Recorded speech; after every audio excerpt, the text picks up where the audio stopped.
Hello and welcome to this week's episode of B Word. Can you believe that January is almost done, like already? One of my goals with this podcast is to help set intentions for the future and to help encourage folks to think things through.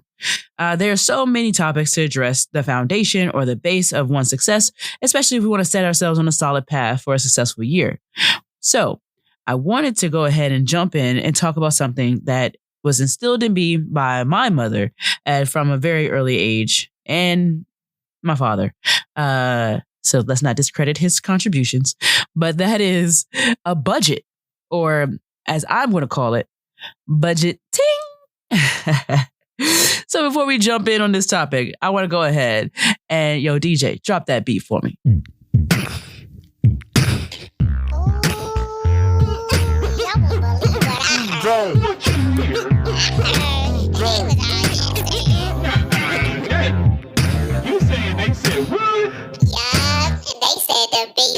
Yes. All right. As I said it, and I'm going to say it again, this week's B word is budget, or as I prefer to say it, budget ting. That's right. So make sure you say it like that too, So you say it with me. Budget ting. Ha. I almost heard you that time. As you already know, my name is B. Alexander. I'm the host of the B Word, and we are going to talk about budgeting budget ting, because budgeting is very important. Your budget and how you adhere to your budget is crucial to your financial success. Let me say that again. See, your budget and how you adhere to your budget is crucial to your financial success. See, because your budget determines what you can actually afford to do or buy. It's how you can make sure you can catch flights and still have a home to come back to. I know many of us dream of that baller lifestyle. I'm a little old school, so my dreams might be a little different from yours. Maybe you want a tiny house. But for me, man, listen, I've wanted to have one of those MTV crib style houses. You know what I'm saying? Like driving around in a Lambo or a Bentley, having some dude named Farnsworth or Jeffrey be the valet and help keep your house in order, all while traveling the world in a private jet. Because y'all know, in the dream, work is optional, right? So let's go ahead and jump right into it, because I know that, like some of you, we hoping to hit that lottery one of these days. Powerball now up to 3 days a week, Mega Millions down to 2. Depending on your state, y'all can probably have like a pick 3, pick 4, like every day. It just really depends. I don't play all those, I'm gonna be honest, but hey, it happens for some folks, It's only like a 1 in 1 billion chance that you'll win. And why can't that one be you or me? That's my thought on that.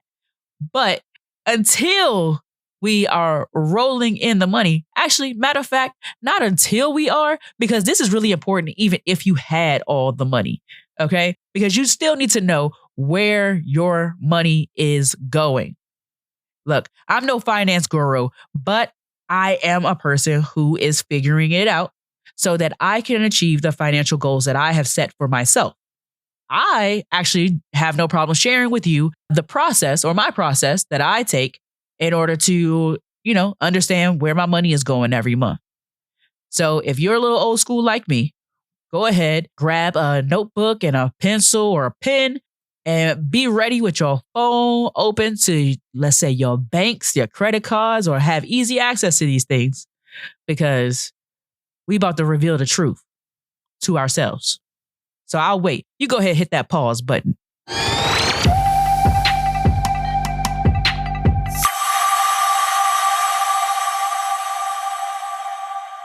So the very first thing that I like to address is the glorious part, hopefully, for at least some of us, and that's income. So right at the top of your page, you want to go ahead and write that word, income, right? And underline it, okay? Underneath that, I want you to go ahead, and I would love for you to break out like where you're getting your income from and how much you anticipate earning from that job. So this means if you got your 9 to 5, you go ahead and write it down. I mean, if it's Caesar's Palace or is ARCO. It doesn't matter. That's salary or income for you. So let's go ahead and get that written out. If it's part-time, understand that amount of money could fluctuate. So I like to think of it as it averages and not so much as the actual amount, being that it could fluctuate up or down, and hopefully more so up. So you could go ahead and just make sure you write them all down. So all the forms of income that you got. So if it's from your job, you got that side hustle, you volunteering, not so much, because volunteering is a $0 amount per month. You volunteer your time. They don't usually reimburse you. It might make you feel good, but let me tell you something. You cannot pay rent with them feelings. Trust me, I know, because, well, I tried. Now, this is your opportunity to go ahead and jot all of it down. So I am not with any organization. This is in your own personal information, all right? So I want to make sure you are including everything that you got coming in. So this includes spousal support, child support, disability, workers' comp, unemployment. That's all what you need to have included in your budget. And so that way you can identify how much you have to spend on everything else. In addition to just the income portion, I actually like to also break it out if I can understand when I'm going to get this payment. Some jobs pay on the 1st and the 15th. Some jobs pay on the 15th and the 30th. Some jobs are every 2 weeks. Some jobs are even once a month. And trust me, those once-a-month jobs, this budget ting is very important. Please be sure that you are writing down only the amount after taxes are taken out of the check. The reason I want to make sure I say this is because you're not paying that out, or let alone you're not receiving that information or receiving that money. So let's not budget to have it when we don't have it. Trust me when I tell you that there's nothing like budgeting and then going back to realize that you did it wrong. I would hate for you to be sitting there at the end of the month trying to figure out why you ain't got no money left. So let's make sure we got the answer to that question now. Okay?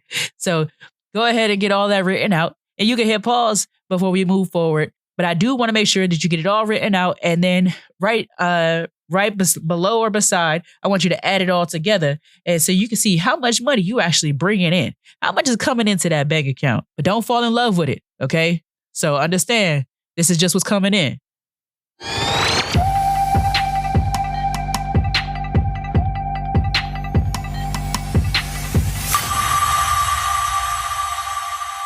All right. Now tell me, how did that feel? What that number looking like? It looking good to you? Feel like you should be able to live off of that number?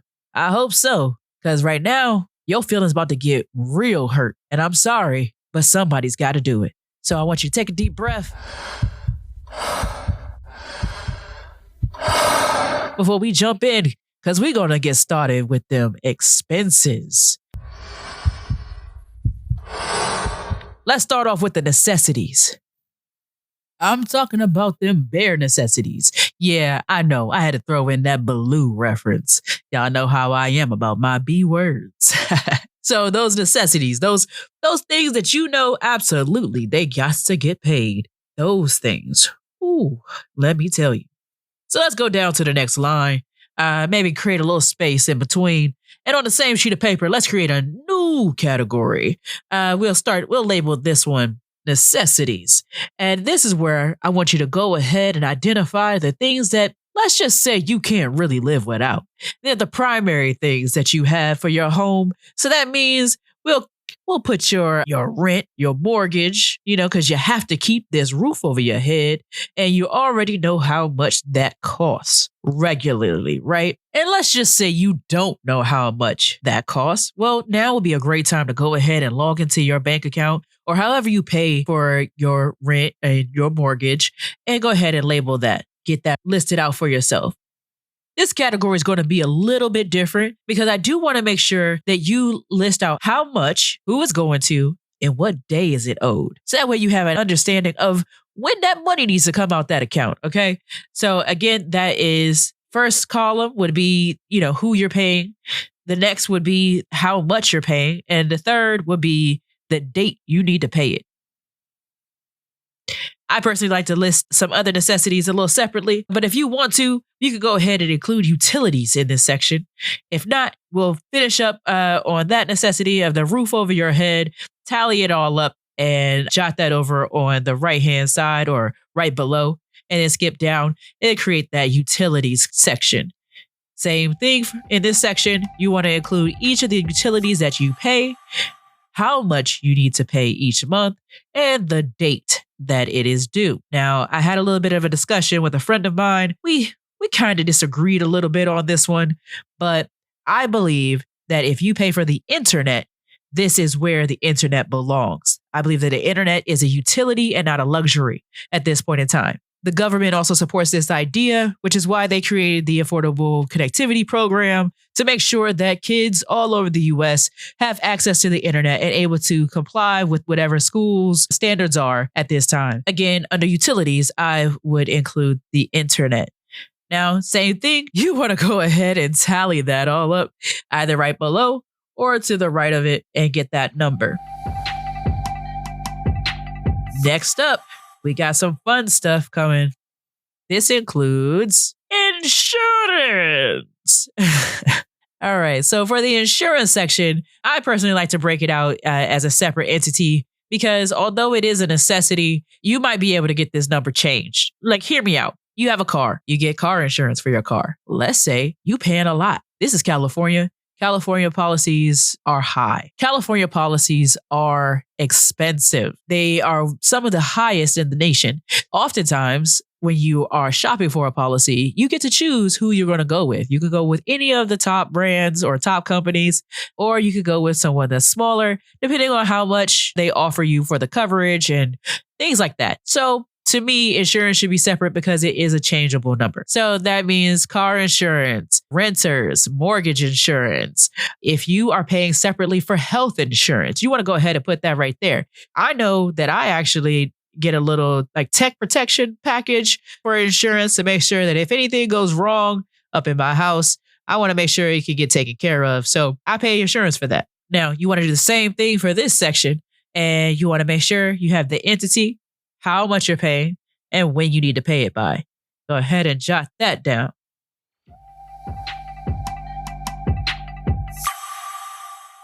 Ooh, it's getting a little warm in here, let me tell you, because I'm working along with y'all, okay? I am definitely sitting here working along. And trust me, I don't like what I'm seeing right now. So next, we have credit cards and loans.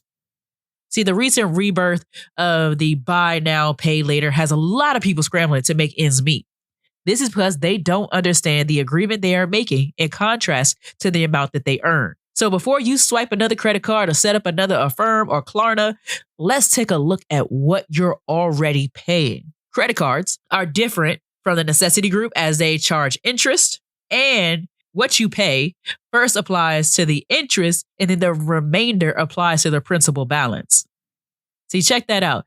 When you first make a payment on your credit card, the amount that you pay is applied to the interest that has been charged to the principal balance already.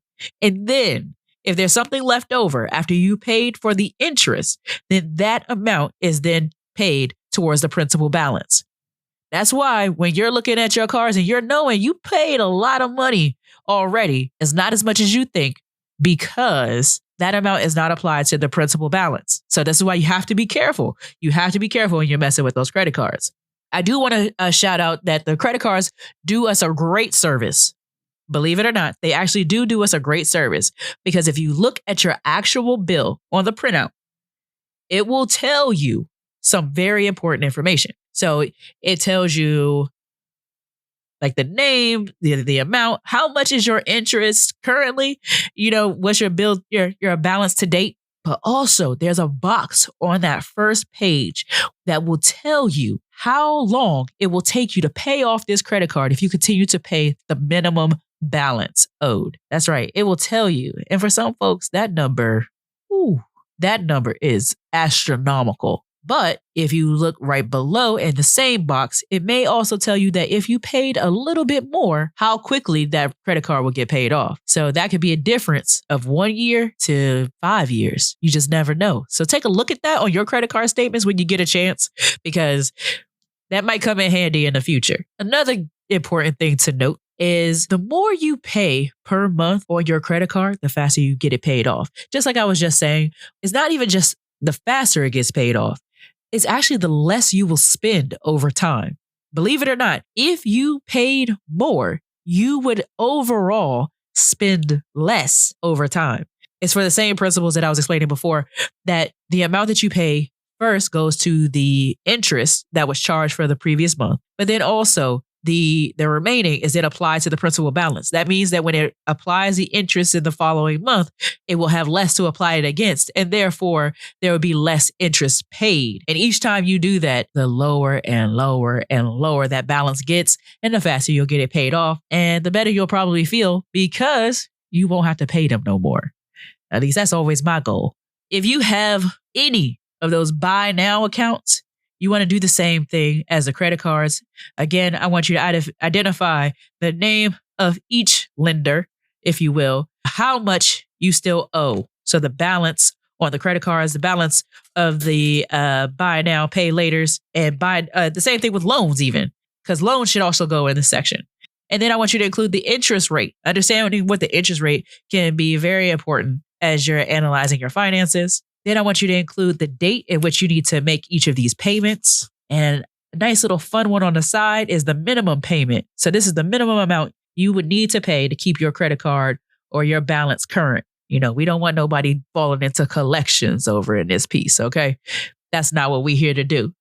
This next section is your subscriptions. Oh, we forget about these sometimes because they're on automatic payments. They make sure of this. Trust me. If I could come up with a subscription, I probably would. Not gonna lie to y'all, okay? But here's the thing. Subscriptions will drain your account. You don't believe me? Let's take a look at these numbers then. So like many of you, subscriptions can be everything to you, right? I'm talking Netflix, Hulu, HBO Max, Paramount Plus, MGM, Showtime, Stars, Amazon, and the list goes on and on and on and on. Right now, you have an opportunity to go ahead and go through all the subscriptions that you are currently paying for. I want you to get all of them written down. And in the same manner as when we went over the insurance, the utilities, and your rent and the necessities, I want you to include the names of each subscription, the amount for each one, and then the date in which it's coming out of your account. But I don't want you to limit it to just streaming services. I know you were probably thinking, yeah, I only got Netflix, or I only got Hulu. Maybe you even only have Disney Plus. But at the end of the day, that's not the only thing you're probably subscribing to. You got music subscriptions. You got that YouTube Music, Spotify, Apple Music. These are all different subscriptions that are really important for us to acknowledge because this is money that is coming out of your account. Anything like me, I get to use a little Adobe here and there. My Adobe subscription falls under this category. What if you are finance subscriptions? Intuit has a full suite in order to help you, make sure that you're able to manage your funds. They are also the ones responsible for, tax, one of those tax platforms, where they tell you can file for free. You check them out, I guess. I wouldn't know. I'll be honest with you. I use a tax person. Shout out to my mama. Love you. So I want you to go ahead and make sure you've outlined all of your subscriptions. So each one of these should have like a layout and have an understanding of how much you're paying out for subscriptions, how much you're paying out for credit cards and loans, how much you're paying out for insurance, how much are you paying out for utilities, how much are you paying out for that rent. Now, in a separate spot at the top, see, because at the top, you only wrote the income and when you expected to receive it. Now we're going to write a tally for the expenses. Now, because I know this expenses change, I like to use phrasing like estimated. So these are my estimated expenses. So can I get a quick drum roll, please? And just like that, I have the total of my expenses in comparison to the amount that I earn. And if I'm being 100% honest with y'all, I'm upside down. Ouch. So this is why this is important though, because now I've got to make choices and figure out where I can trim the fat. Now, if you're not like me and needed to figure out how to trim the fat, well, congratulations. You're doing your budget some justice. And I'll come back to you in just a moment. What I'm actually going to do, I'm first going to talk to my fellow overspenders, if you will. How you doing, guys? That one hurt a little bit, right? I understand.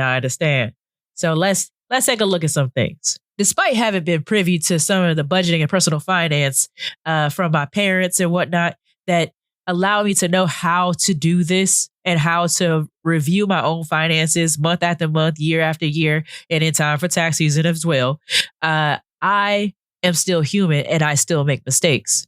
That's the first most important thing. So understanding that we all make mistakes. See, I could have sat here and not shared my own information, but I wanted to make sure you understood that it is very much possible and it is unfortunate that we do make mistakes, but we have to fix those mistakes. That's what we do. So now let's take a look at some things that could get shaved off. I like to look at the subscriptions first because those, are they really necessary? I'm going to have to be honest with you. For me, I don't really think so. And I don't really spend a lot of time watching TV, listening to music like that. So these are not the things that I find to be essential to my daily survival. I like having them, but they're a luxury item. Okay. And if I shaved off all of those things, would I be sort of back in the positive? Not really. Like it may balance it out just to understand my income to expenses, but we have not even begun to quantify the additional expenses of the month. For those of you who have some money left over after reviewing your basic expenses, congratulations again. But also you are able to recognize that, you have the ability to change a few things. This includes, but not limited to, possibly paying off all of your debt. So that way you don't have as much money going out per month as you've already had. How long would that process take? I like to break things down when it comes to like credit cards and things like that to understand my actual payoff timeline. And I will write that down. Now, it might not happen on the same sheet of paper because that sheet of paper is probably full. Well, at least mine is. But it is an excellent time to really understand how long that process would take. Now, there are certain gurus out there and whatnot who provide a sort of layout of how you can maybe snowball, your credit cards and try to make sure they all get paid off and in a timely manner. And you could definitely look those up online. There are a couple like Excel spreadsheets that I personally like to use to look at the finances, look at how much is going out and see if it is at all possible to make that happen. But let me explain what a snowball is. So the snowball is taking your minimum payments. And then if you have additional funds that you can apply to those payments, you apply it to the card, either to the card with the lowest balance, or you could do it to the ones with the highest interest rate. It's your choice how you actually would like to do that. But if you have excess funds that you're able to dedicate to paying off your credit cards and loans, definitely this is the opportunity to do that. When you snowball it, once you've paid off one card, you take all of the funds that you were using towards that first card, you divert them to the second card or loan until everybody's paid off. You're still using the same amount of money every month to make sure that it all gets paid off.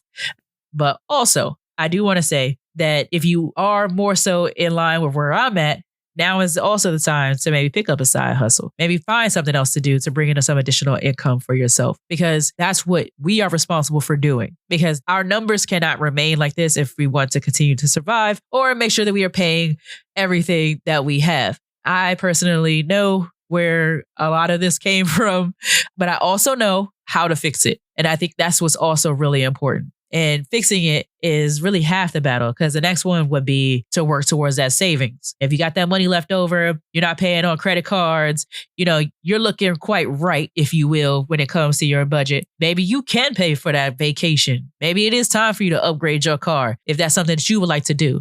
But then I will also beg you to make sure that you have a savings account. And inside that savings account, I would love for you to have an emergency fund. A lot of people don't talk about these emergency funds enough, in my opinion. That emergency fund is funds dedicated in the event that something happens, because something will happen. Maybe not today, maybe not tomorrow, but it will happen one day. And I want to make sure that you're ready and prepared and can make the type of moves that you would feel comfortable with should an emergency occur. I am talking about if your car was to break down, do you have the funds necessary to make sure that you could get it repaired? That should be money sitting inside your savings account. Do you have the money if you, let's say your roof needs to be fixed? Do you have that sitting in your savings account? There's a number of things that happen that will require things. So be sure to have money set aside for that. Some gurus will tell you to make sure you pay yourself first. That's not what I will tell you. I really am sharing, my own personal strategies, first of all, but also in understanding the simplest version of your budget, because not all of us have enough money to pay yourself first, let alone pay all of your bills. And so that's why we need to get a handle on our expenses early in the year.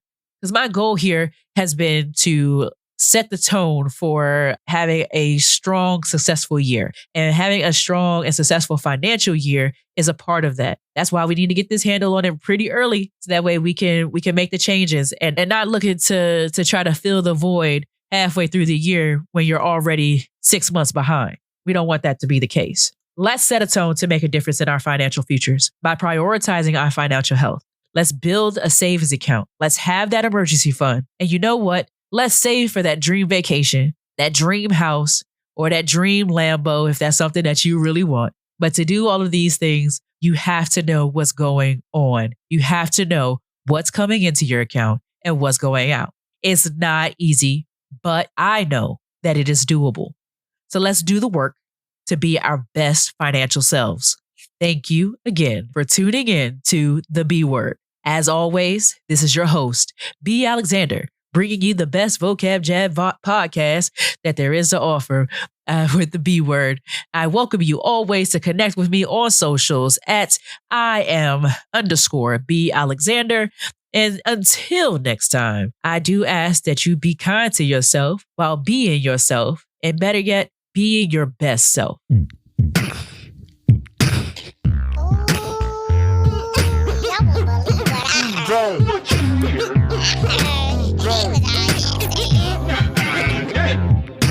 saying they said what? Yeah, and they said the B word.